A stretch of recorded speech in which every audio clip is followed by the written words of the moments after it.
Steve, thank you for joining me for a second video. I'm glad we got to do this. Absolutely.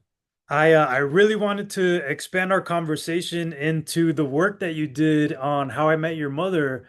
I wanted to celebrate everything that you guys got to do on that show specifically because it lasted for so many seasons and it's much different than our previous conversation about working on multicams.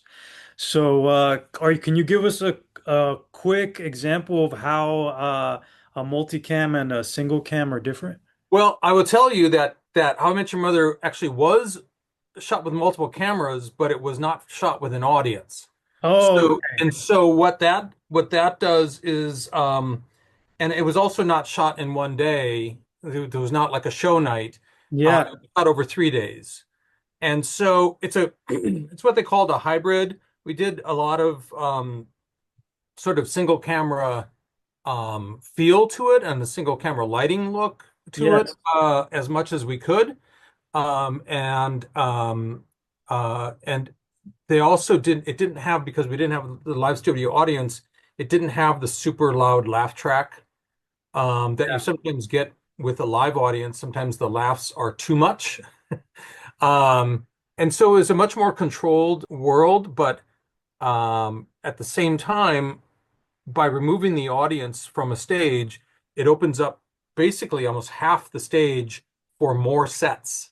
And yeah, so the way these guys were writing the show, the way they kind of had conceived it, yeah, is that there's a lot of sets to go to really fast and back and forth and a lot of cutting back and forth. And that kind of thing wouldn't work like you do a normal multicam sitcom where you're sitting in front of somebody's living room or office space, and you've got scene after scene after scene in the house, with exactly. people talking. They're in the kitchen, they go into the living room, they go back into the kitchen. This is they're flying all over the city, and they might not come back to a set, and so um, you get set up and you do a scene and it would only be a couple lines, and then boom, you're out of that, you're into something else. And so we needed every inch of stage space we could get Yeah, to accommodate the number of sets that they would write. And then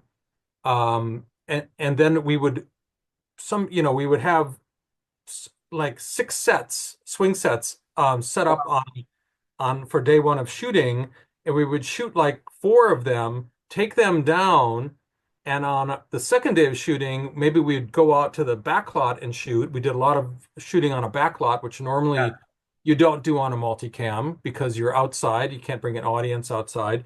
So we'd shoot outside on a back lot. We would set up new sets on the stage, come back and shoot those on the Friday.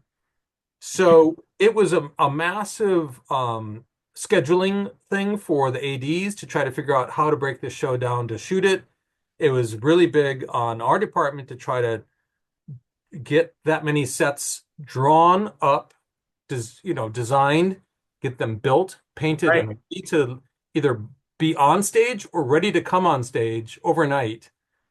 And probably the hardest part would be for the set decorators, who then had to Sure. get set decoration for. I was just watching an episode from our first season. It was our Thanksgiving episode, and there were 9 swing sets. Wow. There's 9 swing sets. And to add to that, like it's not like you're able to let's say like put less attention into these sets. They still have to be heavily detailed. They have to That look to feel 100% real. real. You have to be Yeah, convincing. And sometimes they're only on screen for a second. true. Um, but they're telling a story, and and it has to be promote the story. It has to tell something about the character. It has to promote the humor without Right. being a funny set. You don't want to be a funny set. Um, it just has to, I mean, in my opinion, it has to be real.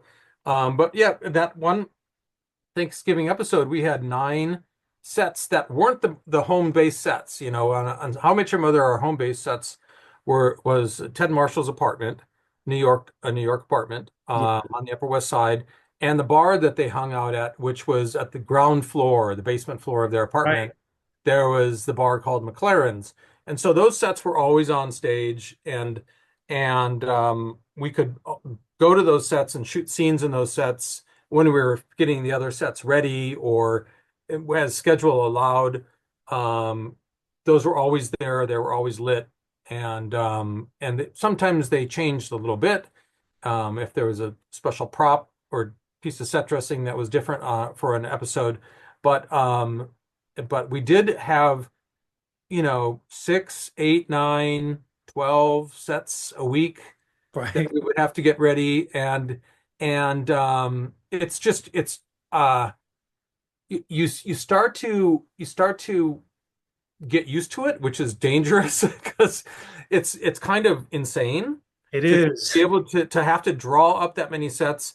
And I developed a sort of a shorthand with my decorator where we would have read the script or the outline or whatever we got, because sometimes the writers, we would just get an outline and we're like, okay, Yeah. this scene takes place in this restaurant and it's really quick, so it's only gonna be the table. And we would just like pop through it. Okay, what kind of upscale restaurant? Okay, dark and Tony, yes. What is it? Boom, and then you're on to the next set. And what is this one? Oh, this is a library. Oh, okay. What area is it? It's crazy. That you had to work so fast, and they're like, oh, we have to get the trucks out right now. So let's hurry this up. Like A lot of we're moving only parts. halfway through the sets. Like so, yeah, a lot of moving parts. And I it was a joy to do, so it didn't seem um oh my God, I can't believe there's this many sets. I can't believe they're doing this to us again. It was so much fun. No, it was so much fun that first of all the scripts were so amazing. Yeah. You know, it's never happened to me before or since, but I literally have read an outline on How I Met Your Mother, an outline, and I've had tears in my eyes from an outline. You No, know, and exactly what you're talking about is like part of the fun, like to be able to know that you can deliver and like all this stuff is asked about you and um like your team knows that they have to be able to pull this off. Yeah, our writers on that show, and they will tell you this was their first sitcom. Oh wow. And they had worked on other shows, but they were other Yeah. people's shows. They were writers. They had never developed a show before. They had never worked on a multicam. They didn't know how multicam worked. We Yeah. had one of the best multicam directors in the business, Pam Fryman. So Pam. she's like, you let me deal with that. You do your writing, and we'll take care of everything else. Steve is going to take care of the sets. Write whatever you want, or write what you're going to write. Yeah. And so that's what they did. They just focused on their writing and kind of just said, give, provide, give us these sets, and we would do that each week, and they Yeah. loved it. I have to say which is what made it a joy, is because when we got their scripts, we knew what they were talking about. You could read it in the script. You knew the emotion of the scene. You Yeah. knew the characters of the scene. You knew what they were asking for. You could solve it. You knew you could solve it. And then when they would come in and see the set, or they've just finished shooting it and they're like, "Oh my God, that went so well. That was great." It was like no notes. It was a Great. really kind of a once in a lifetime just opportunity that lasted 9 years. Which is just amazing that it kept on getting better and better. Right. And but at the same time, they were like, oh, these guys can handle anything. Let's now do this. And True. each Yeah. season they would come up, and the writers would like I'm gonna top what he did, and now we're gonna do something bigger. And then so it did get bigger and bigger every season. More and more sets, more complicated sets, but we got better at it, and the shooting crew, the camera crew, the lighting crew, they were so good at it, and they would have to do the same changeovers as the set dressing crew. Lights would have to come down, Right. back up, and new sets, and they'd have to light them in a day. not Of 3 days, course. like not even a day, like a half a day. They'd Right. have to light these sets, and they got so good. Um, Yeah. and I know that other shooting crews, other shows, they were like, "Oh, we want to do a show like How I Met Your Mother," Hmm. and some writer would write something, and they would try to do this, and the crews would just go, "How did they do it? Yeah. How did they do it?" And it was kind of like that. What's the story of the frog in the boiling water? And if you throw the frog into the boiling water, they freaks out. But if you just increase the heat slowly, they don't know it's boiling. And so we were that frog, and they just True. kept on increasing the heat. We're like, hey, it's still this is like a great bath, and we had so much fun. It was really hard. It was very hard, but you didn't. I have to guess I have to speak for myself. I didn't mind working that hard and those long hours Right. for that product. That because it was so great. And when I started that show, I had a 2-year-old daughter and I had a 2-week-old son, and they're both now in their 20s, which is kind of mind-blowing. Yeah. They've watched the entire How I Met Your Mother series more than I have, and they know it better than I know it, and they love it. And I think there are a lot of people out there who in the world, not just like in LA, but in the world who saw this show and it really ended up meaning a lot to them.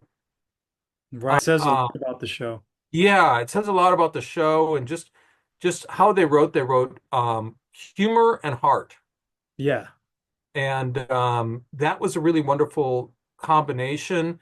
And it made what we did. I mean, I like doing things, bringing a realistic level to it. I had lived in New York for 13 years.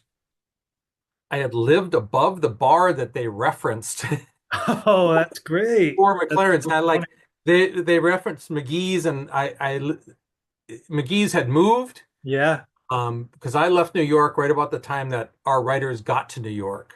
Okay. But they were in the same kind of part of Midtown, and everything that they talked about in our meeting, like that they were referencing, I said I know there. I've been there. I know this.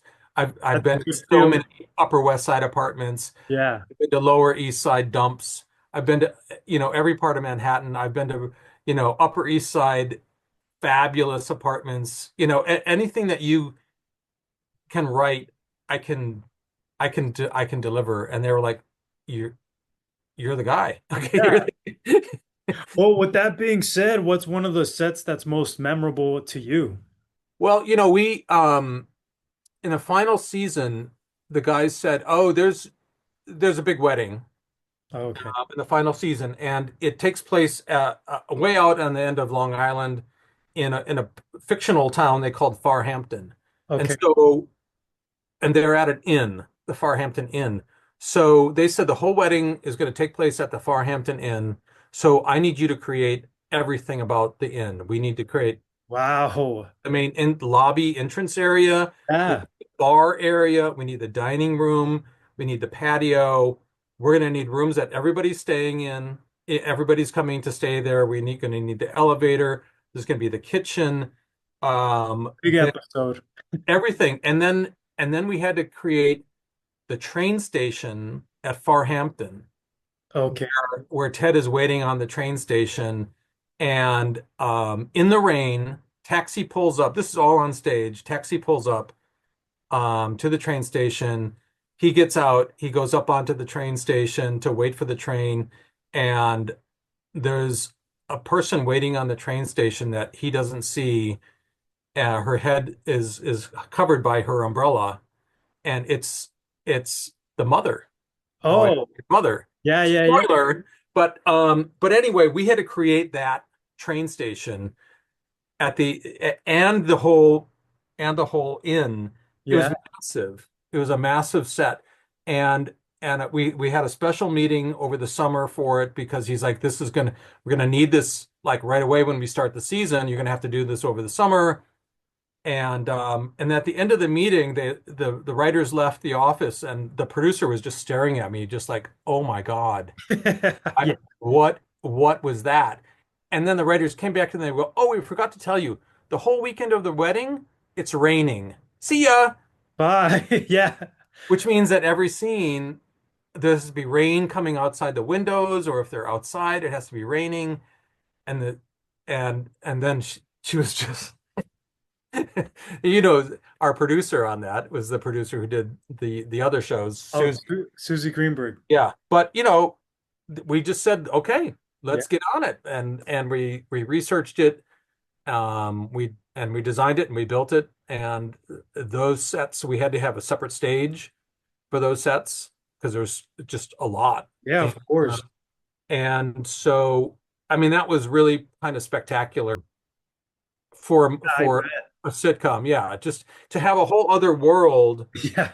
that we have to create because we didn't get rid of, like, there was still flashbacks and we were still in our bar and we're still in our apartment and we're still other sets, but we had to As have well as, whole this yeah, this whole hotel, Farhampton Hotel, the Farhampton Inn for the entire season. So that was, I mean, that was the big one at the end of the series. Yeah. it's one of my favorite things to witness is to be able to see everybody come together and to be able to bring this to life that just starts from those drawings that in the art department and then all of a sudden, like you said, even some of the teams are required to do this overnight or whatever it may Yeah. be and yeah, it's just always great to be able to walk into stage and see the progress. Yeah. And it was really wonderful having these guys who were, by that point, we had done, 8 seasons. We were in our Yeah, ninth season. They're completely supportive. They knew that they could ask for something like this and they were going to get it. We had the support of the studio and the network. So we knew that it was going to be more expensive than your typical, set, yeah, but we had their support. And so, the departments felt supported. So construction department felt supported. They didn't, the money again wasn't falling out of trees, but we had to still be, economically sort of conservative, but we were doing things on a large scale, and we were being given sort of the the reins to do that. And it feels really good when you're trusted and liked by your leaders, the writers, the yeah. showrunners, the producers, the studio and the network, and they they're looking forward to what you're going to come up with. And so um I don't want to give anybody the impression that that happens all the time because I don't think it does. But it's one of those things that I think you strive for when you're working, you know, on these shows. You tend to create a family on a show. You You have do. everybody you work with they become your family because frankly, you spend more time with them than you do your own family. Exactly. That's And so you really start to have this family in it. If it's a well-functioning family, well-functioning machine, it just makes it so much better when right. you can rely on your construction people and your prop people and the set dressers and their painters and your special effects guys who are gonna come and like blow your minds or up your building or whatever they're going to do because whatever they ask for of them, it's really great to be in a situation like that on a show that is successful as that, where everybody can work at their prime, at their top level, and they're not being held back by anything, and so they're doing their best work, and it's being appreciated, and that was what that show was. And it also helps to be able to know that even if, like, say, you get stuck on something, you have that support team that will get you out of it, and you can easily get more creative too. Yeah. You know what we didn't have on that show? What's that? We didn't have you. We didn't we didn't have we didn't have like an in-house graphic artist. And so we either had to do it ourselves or we had Yeah, to hire out somebody, or just because that world at Fox for the multicam, right. that position didn't exist. No, it didn't. Yeah. It was something that I had to, I fell into it, but that was because, like you said, all of a sudden there became a need because of just the industry just shifts from like all the time. I mean, it's different from what it was like 5 years ago, 10 years ago. Yeah. So A lot of it, not to get off track, but it had to do with clearances and having to that, create everything that anybody touches has to be created, and it can't, you can't use a real newspaper or magazine, yeah. or book cover or any. So pretty soon you built cereal box and you name it, Oh, it's fun. wine labels, the Yeah. entire world, brought to you by Hugo Maldonado. Well, with that being said, early on, what were some of the challenges for you and your team, like with all these sets coming together? Well, I mean, it was just early on, it was just getting used to the idea that um, this was all going to have to happen. We were a Wednesday, Thursday, Friday shoot. So Okay. we would probably get a script, on a Wednesday or Thursday, and we have to start sketching out, and everything would have to be designed by Friday so the guys could build it. They'd either build it Friday or over the weekend, but by Monday morning, the sets had to be standing. Sure. So we had to work really quickly. The construction people all of a sudden were like, "Wait, you need how many sets by Monday?" So they had to add crew members and people and out overnight shifts and everything, Yeah. and sort of adjust their approach. The studio had to go, "Wait, we need how many guys on a Saturday?" And they're like, "Well, if you want this, then this is what has to happen." So Yeah. they needed to adjust, so the way it works then is then you show up Monday and you've got all these new sets on stage. We Hmm. had we would have 2 days to rehearse it. Yeah. Monday would be just kind of an easy walkthrough. Tuesday we would bring in the studio and the network, and they'd see a run through because by Wednesday we were shooting. Yeah.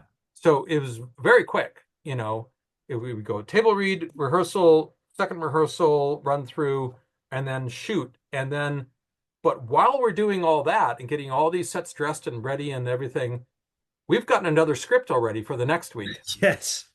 So now we're designing the next week while we're in the middle of the insanity Yeah. week. And the decorator who needs to be overseeing the dressing of sets has to be out shopping now for the next week. It's So, true. so really we had to figure out like clockwork how to do this so that everybody had enough time to dress the sets and to get the next dressing and to Yeah. design the sets and to get it built and to get it loaded in. And so I would say it probably took, maybe half of the first season to figure that out. And I know because I've been looking through my files for the first half of the season, and I have almost no photographs of sets because there was no time to photograph a Oh, set. there was never. There was never any time because we were back in the art department designing the next sets, Yeah. and as soon as they called cut on a set, the set dressers were ripping all the set dressing out of it as fast as you could because those walls were going to come down in an hour. Yeah. And so I went through file after file, just no photographs, no photographs. Like in the first season, almost no photographs of sets because we were working so fast, True. that there wasn't time to do the things that you normally would do. You after a rehearsal, you take a picture of the set. The sets weren't finished, for the rehearsals yet. It, it was so fast. So it took a while to learn. Yeah. Um, and I would say again, the biggest burden would fall on the set dressing department Sure. and organization of, um, in this case, trucks coming in and trucks going out. And if you had to empty 3 sets off the stage, they had to go somewhere. So they'd go onto a truck, Yeah. but there had to be a truck outside waiting with the dressing for the next sets to come in. And so it was a lot of just planning and organization and everything that had to be created. Yeah. It had to be it didn't that kind of thing didn't it I mean I guess you could say it's kind of like doing a single camera 1 hour.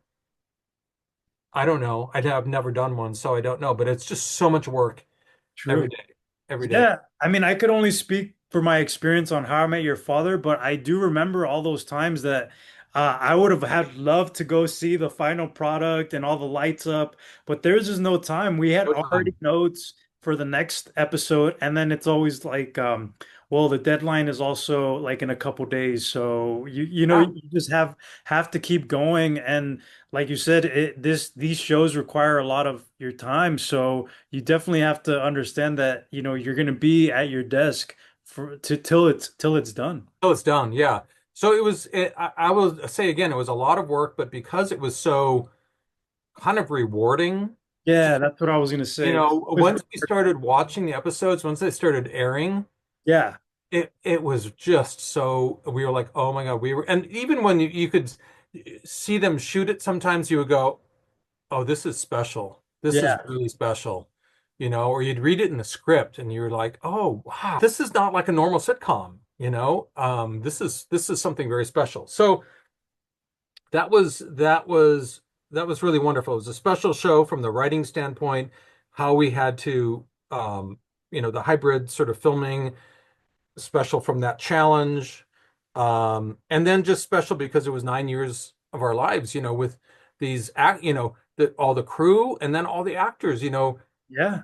we just spent 9 years with these people for like hours and hours a day, and it's just really, you don't often um, get to be that friendly with the actors on a show because a lot of times they're very busy, or it doesn't allow for that kind of interaction, Sure. especially if you're somewhere up in the art department and you're not, one of the camera guys, who Yeah, that's not, always not there on that set. far away, Yeah. but that show was really special, and I'm listening right now to a podcast on it that is, it's called How We Made Your Mother, and Oh, great. it's really really wonderful, and they're going through every episode. There was 208 episodes of it, and we did a rough calculation when we were finishing. I think we did about 1,200 sets. Whoa, that's But mind I'm honestly. going through again now. I'm kind of going through and I'm counting because I'm rewatching it as this podcast is rewatching it, and I'm That's cool. I'm I'm Yeah, doing a new set count, and I'm finding, I'm like, oh my God, we didn't have that set written down on the list. Like there's just so many, so many sets. It was a really wonderful thing to do, kind of near the beginning of my career. right. I did my first series in 2000, and then that was in 2005. Oh, okay, okay. So Yeah. that was right away then. Yeah. I mean, I guess that my first series did the pilot in 99, and the series was 2001, 2002. I think that's it. Yeah. And then How I Met Your Mother was 2005. And then to be honest, those dates are pretty special to be able to have grown with that cast and like because they had real life topics and specifically like technology and just Yeah. events. And so you were able to live those things with them. Yeah. Yeah. 9 years. And there were babies born, there was people got married, it was on in the cast and in the crew.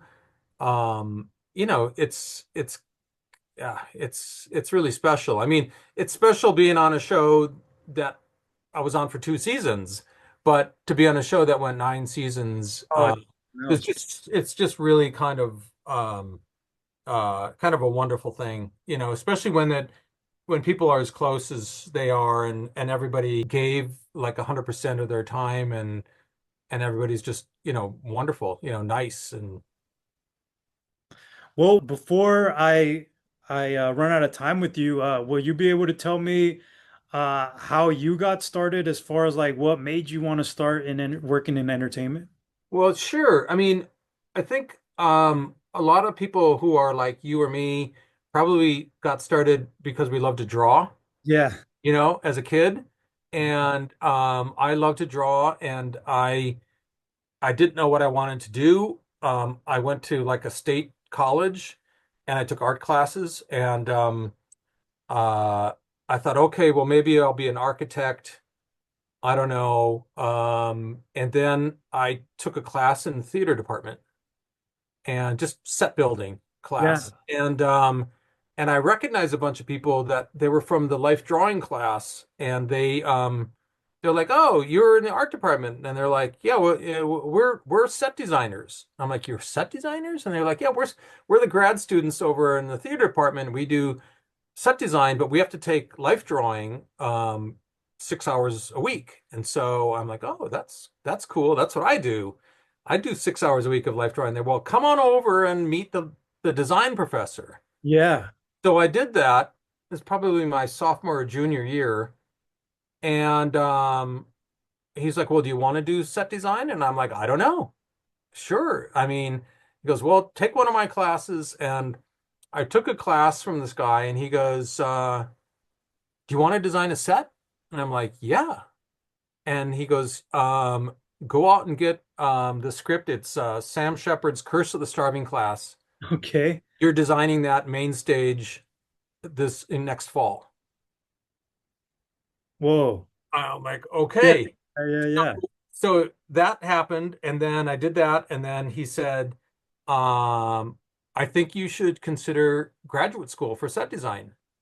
And I had never even, it never even crossed my mind. And I went, "Okay, well, what do I do?" And he goes, "Well, you get your portfolio together and you apply to design school." So I applied and I got into NYU, and I was kind of unsure because it meant moving to New York City, and I was from the Midwest. I was, from Minneapolis, and I went to school in Madison, and I moving to New York City and going to New York University, and so I kind of I took a year off. I postponed it for a year, and then finally I went, and I loved it. I did a 3-year graduate program. Yeah.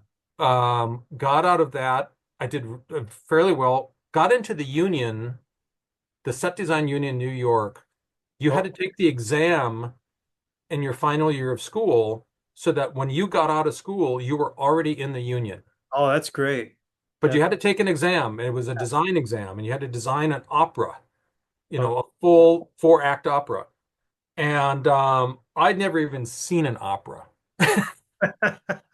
Honestly, I mean, maybe I had gone to see one during school, but designed a 4-act opera. So anyway, I got into the union, and when I graduated, I started working um, for different designers and directors, and I did some storyboarding, and I did drafting, and I worked as an assistant and or an assistant designer, and then an associate designer, and I worked my way up. I worked on Broadway musicals, Broadway plays. I worked on operas and ballet. I worked on a lot of things. I worked in Europe, and I probably had about 10 years of working after I graduated Yeah. um, in the theater, and I did a show in New York called the Tony Awards, which honors the theater design, theater everything, theater best plays, best musicals, best stars.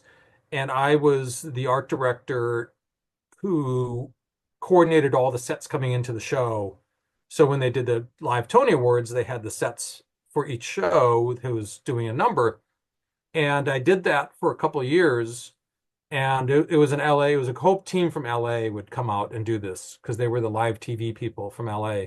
Oh, okay. And they would do the show, and the production designer said, I think you should think about coming to LA and doing art direction."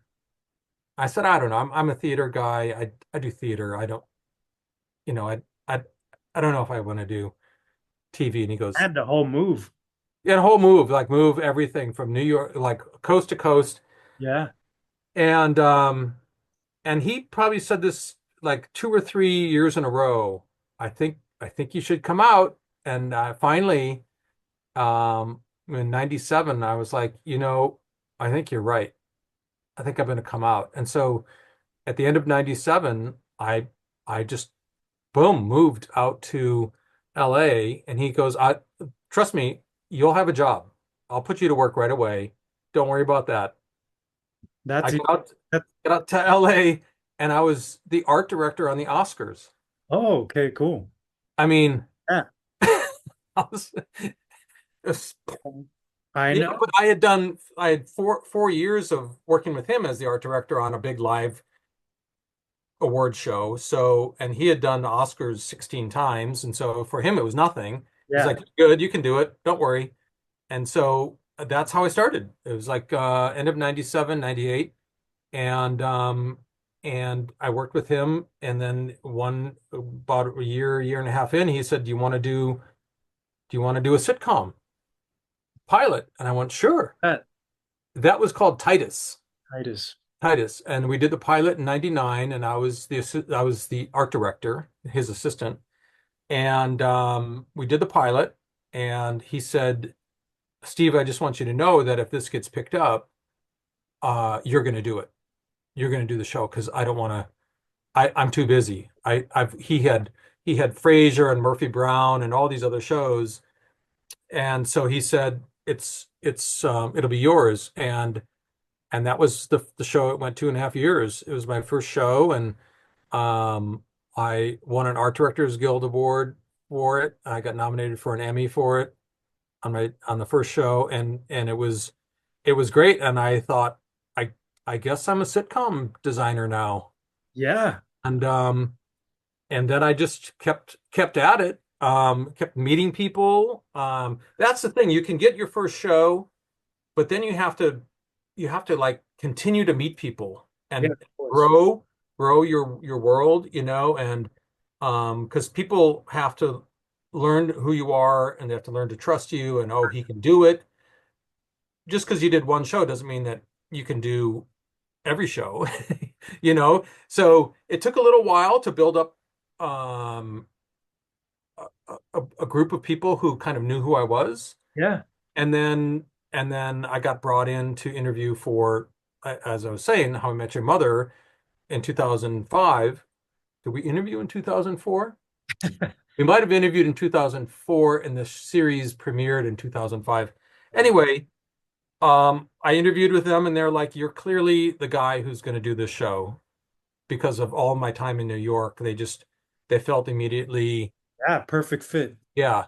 So kind of things, a lot of work in New York in theater, a lot of small shows, medium shows, big shows, a lot of work, a lot of paying dues through that whole period, and then kind of taking that and jumping to LA and still paying dues, but because I had worked, I think as hard as I had worked, I had the confidence. I knew that I could do it. Yeah. And so I just had to keep on meeting people and proving, doing the best work that I could. And mind you, I wasn't raised on sitcoms. Right. So I didn't have any of those 80s and 90s sitcom tropes like in my head. I wasn't trained on those sitcom like things that you see on sitcoms. And my first shows that I got weren't those like typical sitcoms. So it worked great. It worked great. It was like I was given shows that were different, Yeah. and I didn't know they were different. It was my first. It was like, here's the script for Titus. The set's going to change every week. There's no home base set, and every week we'll have a different adventure. Like, okay, like